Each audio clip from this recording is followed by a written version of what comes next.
Қайырлы күн, құрметті әріптестер.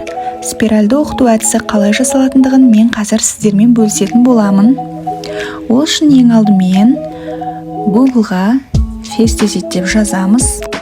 Fastezit Welcome деп тұрған бірінші батырманы басамыз. Тілді ағылшыннан орысшаға аударсақ болады. Бұл жерде бізге керегі мгновенное творчество басамыз.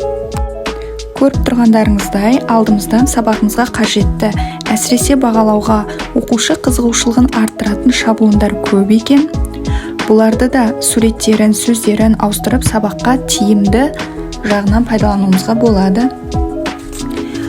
Бұл жерде тағы да басқа лабиринтті ойындар жасауға және ребус жасауға да болады.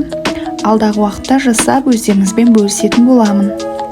Ал қазір бізге керегі оқушының оқу техникасын арттыратын әрі мәтінді оқуға қызықтыратын әдістің бірі спиральді оқыту әдісі.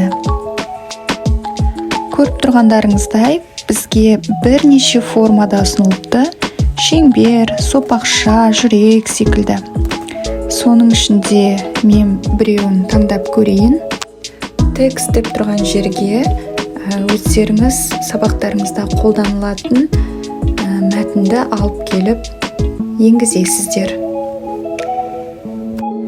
Енгізген мәтініңіздің мына жерде шрифтін өзгертуге болады, размерін барлығын өзгерте аласыздар.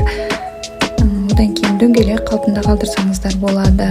Сопақша әртүрлі пішінге келтіріп, дайын мәтінімізді сақтап аламыз. Ал мінекей, жасаған жұмысымыз дайын. Енді бұл жұмысты кез келген форматта шығарып, оқушыға ұсына береміз.